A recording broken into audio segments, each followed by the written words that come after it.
And who am I? That's not a secret I'll never tell. You know you love me. XOXO. Gossip Girl. What's up? We got Gossip Girl, Season 2, Episode 4, The X-Files.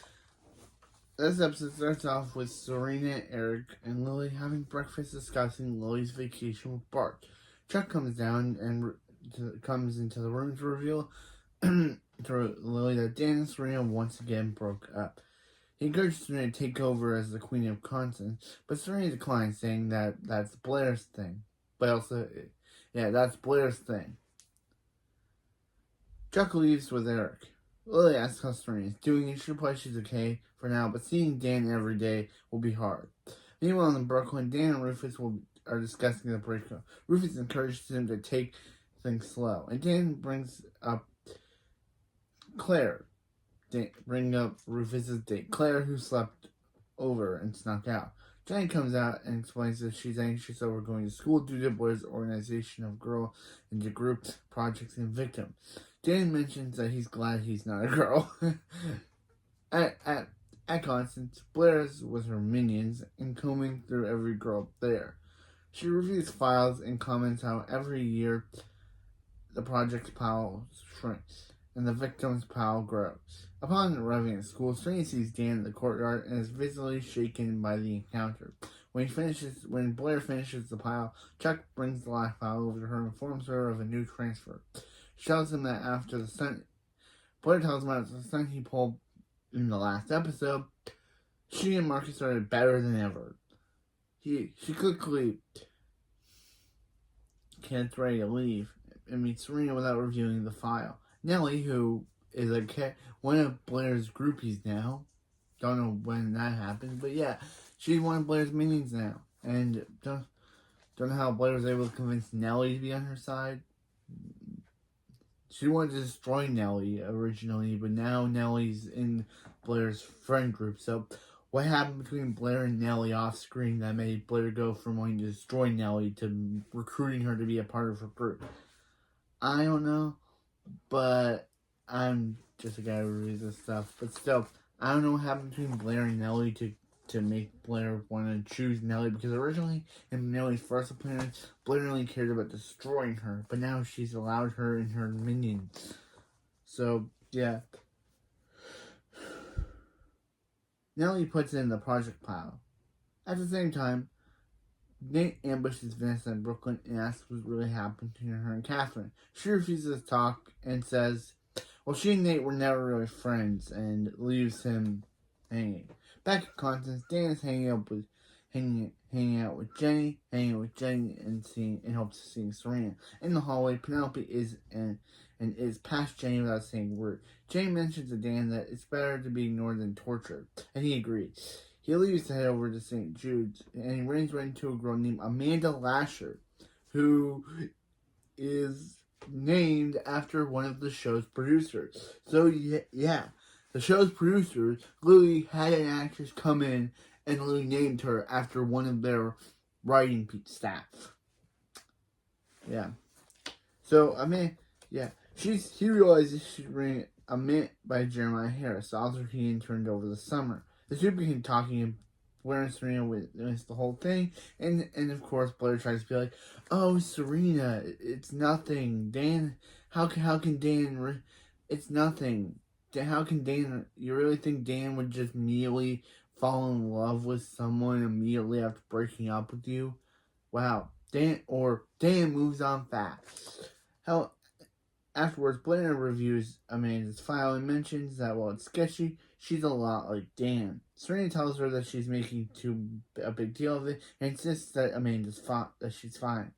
Meanwhile, Catherine goes to see Vanessa at the gallery. She gives her a check for respecting the agreement and not saying anything to Nate. And leave before Vanessa can give it back. Back at school, Nate and Serena interact for the first time. They have an awkward conversation. Dan asks to fast forward through their weirdness and be friends again. Serena agrees and asks him to have lunch with her. However, Amanda arrives and Dan declines, saying that he's already have plans with Amanda. Serena walks away and runs into Chuck, who mentions Dan and Amanda look very sweet together. Then he sends a tip to Gossip Girl, and Blair sees the blast on the two of them together. She begins her big scheming thing because it's Blair. So in Brooklyn, Lily goes to see Rufus, despite the fact that last season she told Bart that she would no longer see Rufus anymore. Yeah, this girl and him, but then they slept together. But after that, she told him that she wouldn't see him anymore. But here she is, continuing to see him. Wow, Lily, you are terrible at keeping your promises.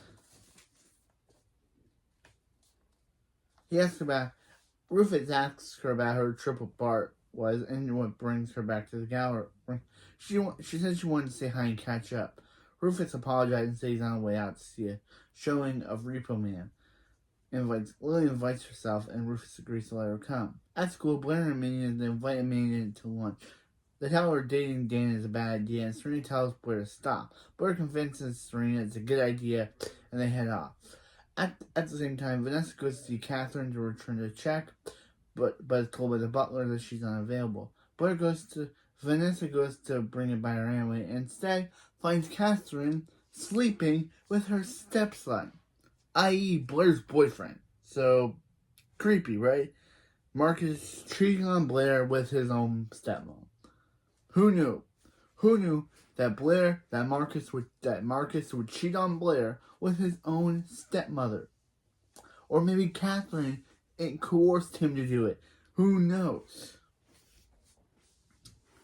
So she finds them about to sleep together, and she finds Catherine and Marcus about to sleep together, and she takes a photo and leaves. At Constance, Chuck informs Dan that Amanda won't be joining him since she's with Blair and Serena, who wants to be her friend, so he won't be able to date Dan. Dan doesn't believe that Serena would act so villainous and malicious, but Chuck says, but Chuck asks him to prove Chuck wrong.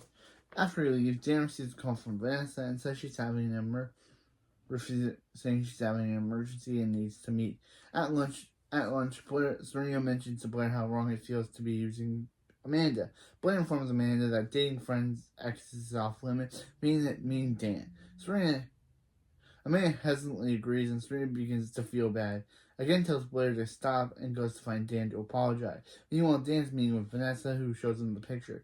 She asks him what to do with the evidence to help Nate in his situation. Dan tells her that she needs to go ask Blair for help. She doesn't want to, but Dan insists that she'll know what to do. Later, Dan runs into Serena, who apologizes. Serena says she's trying to rationalize instead, and he didn't expect Serena to enlist backup. Offended, Serena says she wouldn't need Blair to win if she really wanted to, and leaves. Amanda approaches Dan and asks him out for that evening, even though she literally disagreed with Blair that she can't be seen Dan. She's literally going to go against them and ask Dan anyway. At the lower penthouse, Vanessa goes to see Blair and shows her the picture. And a tearful Blair tells her not to say it to anyone and promises to handle it. Vanessa reminds her that she only wants to help Nate out. And she's trusting her. Blair replies that she has no choice. The same evening, Dan and Amanda go to the popular restaurant for dinner. Penelope and Izzy are there and tip off Gossip Girl that they're on a date. Next day, Jenny tells Dan that Serena didn't deserve to find out that way, and he would need to apologize. Also, Chuck informs Serena about Dan's date the night before via Gossip Girl Black. And when she's at school, Jenny finds Vanessa there, who's looking for an absent Blair. She asks her for help to find her. Jenny risks being put back on the Mean Girls' radar when she's asked. She finds out she's having a brunch, and Penelope tells her that they haven't forgotten her, and they're gonna pick their moment. Elsewhere in the building, Dan goes to apologize to Serena. She tells him that Dan and Amanda are going to hang out that night to get over the awkwardness. Dan is weirded out by the idea, but agrees. Vanessa tracks down Blair where she's having brunch and sees her having a romantic meal with Marcus and leaves, thinking, yeah. So Vanessa sees this and it's like, oh, Blair's just gonna forget about it and not do anything. So I have to do something on my own. But unknowns to Vanessa, Blair is doing something. Blair, it may have looked like Blair was for just dropping it, just pretending to have a romantic lunch with Marcus, but no, she called Catherine and Marcus both there. So yeah, Vanessa thinks that Blair's doing nothing to do about it, but in reality, Blair's trying to handle it. Yeah, that's why you should have stayed there. You shouldn't have just left, Vanessa. You should have watched it. You would have thought that Blair. Marcus tries to lie and say, "Oh, he and Catherine have only slept together a few times and stopped when he and Blair got together and this and that and yeah, you lying guy, don't." Yeah, he tries to lie and say, "Oh, he and Catherine only slept together a few times, but stopped after meeting Blair." Since he met Blair. That moment, Catherine arrives and demands to know what's going on. Blair sends her the photo pictures and tells her that they need to discuss their exit strategy. Meanwhile, Vanessa goes to see Catherine's husband to tell him about her and Marcus. On their date, Dan and Amanda discuss literature, and Serena becomes increasingly bored. She runs into Penelope and Iz, who introduce her to the captain of Dalton's cross team, and she decides to mess with Dan and bring the guy over. At the table, he bores everyone with the cocktails, but Serena rubs in Dan's face anyway. When she goes to get another drink, Dan confronts her about it, and Serena says she didn't plan it, but that she thought it was okay that they date other people. After a short argument, they decide to stay away from each other for a while. At the same time, Blair has Nate over to his penthouse and explains the Catherine and Marcus situation. She tells him about the affair and that she'll be able to get Catherine to agree to pay Nate's father's restitution in exchange for her silence. However, in the midst of telling him, Catherine calls, informing her that Vanessa told the Duke about everything and the deal is off. Back at the restaurant, Chuck asks Penelope to make a martini to get to Amanda. She agrees, and also Lily goes to see Rufus. At the loft, he asks him to be her friend, but he of course rejects her, telling her that she made her choice to marry Bart, and she needs to stay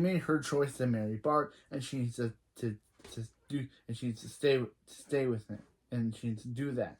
His date shows up and he introduces Claire to Lily.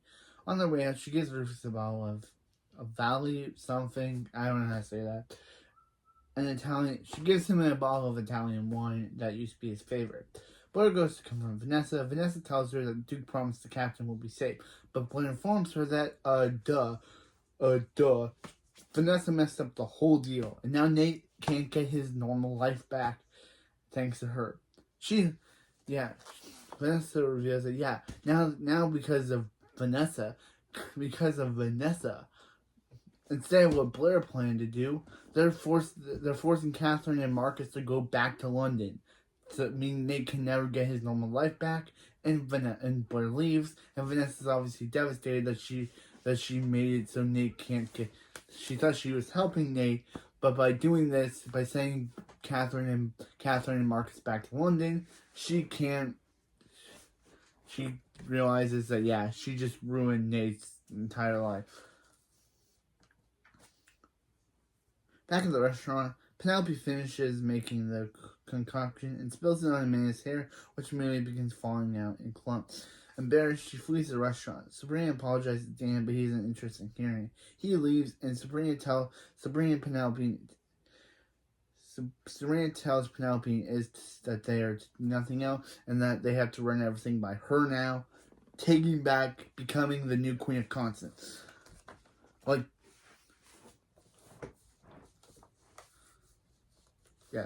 Serena's tells Cadenius to stop and tells Cadenius that they have to run everything by Serena, making Serena now the new Queen of Constance, dethroning Blair. Next morning, Vanessa goes to apologize to Nate, but he's more hurt the fact that she lied to him and confided in Dan and Blair and not him. He tells her that they were never friends, and he heads to school. At the conference, Penelope and Izzy begin to bully Jenny. She decides to skip school and go to Waldorf Science to work instead. Dan calls Amanda, but she isn't picking up. However, it's a reveal that Amanda wasn't actually interested in Dan at all. She was hired by Chuck to pretend to be interested in Dan, so Serena would hired by. It's revealed that Amanda wasn't really in love with Dan at all. She was just being paid by Chuck to be in love with him, so Serena would get jealous and become the new Queen of Constance. And in Chuck's words, he had to make Serena a monster just to dethrone, just to mess with Blair. And Amanda's like, yeah, but did he have to do that? Did he have to ruin her hair to do that? And we never see Amanda again after this. When Blair arrives to school, the minions blow her off when Serena shows up, and Blair realizes in her absence, Serena became the new Queen of Constance. She runs in and Chuck who comments on Serena's rise to top. Blair doesn't reply and walks off. Meanwhile, Dan arrives at school and is ignored and shunned by everyone who crosses path. The final shot is of Serena shaking her head at him as she leads her new army away. And we never see Catherine, Marcus, or Amanda ever again. Yeah. So that was episode 4. I feel like this episode getting rid of Catherine and Marcus. I don't know why they did that. Catherine was a good villain and could have been the perfect foil to Nate and Vanessa's love story. But nope. They were like, we're just gonna have you be in 4 episodes and then we're never gonna see you again. We're gonna mention you from time to time, but we're gonna mention of the relationship of Nate and Catherine, but we're never going to see Catherine ever again. And that's what I feel like this show does. It gives us cool characters and then immediately gets rid of them as soon as they make them interesting. First it was Allison Humphrey, and now it's Catherine. Now it's Catherine Beaton. Come on, show. Couldn't you give us her? Couldn't you make her an actual villain? She was actually a good villain. She was a foil to Nate and Vanessa. But then Blair just had to they just had to write her off the show by saying that Vanessa accidentally made it so they were sent back to London, never to be seen again. And Amanda, I don't know why we never saw her again. I get it because she was I guess because she was only meant to be a foil to Dan and Serena, and since she worked as she was just there to be hey, they got rid of her thing. It's kind of like they made it so Serena could take the Queen of Constance role from Blair, meaning that all of Blair's minions now work for Serena. And this was all a part of Chuck's plan just to get back at Blair. But yeah, next time we got episode 5, The Serena Also Rises. We got episode 5, The Serena Also Rises. But yeah, that's it. But yeah, that was a good episode. Even we saw the final appearances of Marcus and Catherine. We saw the first and only appearance of Amanda, and we saw Serena and we saw Chuck actually succeed in his plot of making Serena take the queen title from Blair. So how will this play out in the next episode? Will someone be able to dethrone Serena? Will Blair be able to get back her minions from Serena? Who knows? But find out next time. But that's it for this video. And I'll see you next time. I'll see you next time for season 2, episode 5. Serena Also Rises. You know you love me. XOXO. Gossip Girl.